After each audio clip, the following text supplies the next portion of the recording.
Good day, folks. This is Greg from Rides Done Right, and we're at the Salem Roadster Show, and this is Mike Holm. He's got a 65 Cobra. These are the quintessential race cars. You know, you see a lot of these things, you know, that because they are the quintessential race car, made famous, of course, by Carroll Shelby. And tell us about this. What's this one like? This one is lightning fast, and it has a 550 horsepower engine, weighs 2,600 pounds, has lots of accessories. It was signed by Carroll Shelby. It's a Superformance. They're the only ones that are licensed by Shelby American. If you buy fiberglass Shelby American now, you get a Superformance. So now there's also this, maybe that's a Mustang I'm thinking of. There's Carroll Shelby had you said this is the original, or not the original, but the official recognized replica that Carroll. That's right. Recognized. Was there additional production that he did himself in his for company? They did of the original 289 Cobras, the ones that won the World Manufacturers Cup the first and only time in 1965 for America. He built about 660 of those, and he built about 350 of the 427s, of which this car is a replica. Okay, I see. So there's the original race cars, and then his production and they race these as well, of course. And then there's the Superformance, who he sort of handed it off the. He licensed. Superformance is licensed to build these. If you look on the side, it says Cobra, Ford, 427. 427 is actually the model. Oh. It was, even though it had a 427 cubic inch engine, that was the model they assigned to it. Oh, I didn't know that. Okay. Yeah, I didn't know it either until I got the car. So, tell us about the car. I mean, how'd you get it? My wife's first cousin and her husband had an original 289 Cobra that they had for over 45 years. And I used to go over there and drool on that Cobra every time we went there for dinner. And we came back from dinner about 8 years ago, and my wife was standing behind me as I was looking at them on the internet, and she said, "Well, if you really want one of those, why don't you just go buy it?" And I thought, not waiting on a second opinion. My kids don't need anything, and my house is paid for. So that's actually a part of the theme I've got going this weekend at Salem. Here we have, the significance of the spouses of who have to put up with our hobby. So it sounds like she kind of bought into that. She was like, "You got the green light. You weren't going to wait for." Yeah, she loves riding in the car, but she likes the cruising part, not the driving part. She's not crazy about the fast corners. Yeah. And it goes through corners like it's stuck on rails. Yeah. It's designed for racing. So yeah. They handle well and they're very comfortable. I have a sort of a bad hip. I thought I was going to be stopping every half hour, to get out. Yeah. No, I can drive this thing all day. I only have to stop for gas and what else.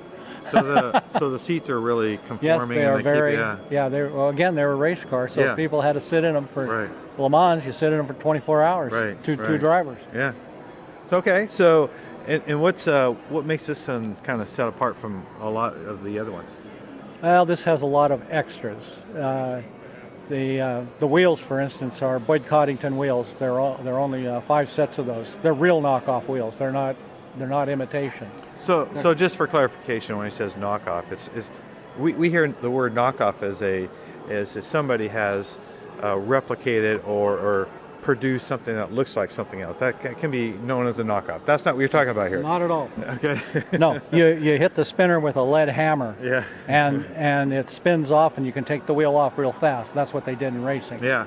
Yeah. They are actually, if you check, they're safety wired, so the spinner can't come off when you're driving it. I have a friend that has a Cobra, and he had a problem with those coming off. So I said, we should safety wire those on. Yeah, they're safety wired. The car has air conditioning. It was built down in Scottsdale. That's kind of unusual up here in the Northwest. And it's open anyway, right? I mean, it does have a top and it has a tonneau as well. Oh, okay. The top is better than nothing, but they leak. Oh. You know, Not made for Oregon. no, it's not made for Oregon. It has a 8-speaker stereo with 850 watt xenon amplifier. Has a 550 horsepower Roush fuel injected 8-stack engine. Has a T56 6-speed transmission and 346 gears, and it's signed by Carroll Shelby. Yeah. He signed most of the Superformance cars because they're the only ones he ever licensed. Yeah. So the 8-stack injection, is that difficult to kind of keep in sync? How do you have a special place to go get that tuned, or? Well, I have a gentleman that knows a whole lot about them, but they're actually, once they're set up, they're very reliable. Yeah. And it's port fuel injection. When you look at the 8 stacks, each one of those stacks is actually a velocity stack, and there's a fuel injector in the side of it. And their throttle bodies. Each one of those is its own throttle body, right? Yes. It opens up. Exactly. Each one has its own butterfly. Right. Right. And that's what the difficult part is syncing those. Exactly. So that they all operate at the same, and that they all sucking exactly the same vacuum. Right. And that's what they call balancing them. Right. And that does take some time, but once it's done, it's done. Yeah. Yeah. So and then they're very reliable. I like the fuel injected. I have a very similar type of setup on my car. So yeah. Yeah. When we go on runs over in Eastern Oregon, and I mean you can go up in the mountains, down in the desert. It really doesn't care. It always performs well because the fuel injection is managing the fuel air mixture all the time. Right. Yeah. Those are really cool. All right. So. What you got? The interiors, kind of a lot of these are black. This one's not. Yeah, the Superformance comes with black interior. This one has been completely redone in gray leather with black piping around on the trim, and then special work's been done on the doors to put the speakers for the stereo. Okay. In the doors. Can you actually hear it? I mean, the car's. Oh, you can listen to it when you're at speed. And a Cobra's a noisy car. It is, and I personally, I was thinking, well, that's a pretty good noise to me. No, so I like the sound of the car. People on in my Cobra club always laugh at they're listening to 60 music even at 60 miles an hour. Yeah. 60's going 60. Yeah. A fellow that leads a lot of our runs, he always says, I try not to go more than 5 miles over the speed limit because we don't need any tickets. Yeah. But I don't slow down much for the turns. And that's the truth. That's true, yeah.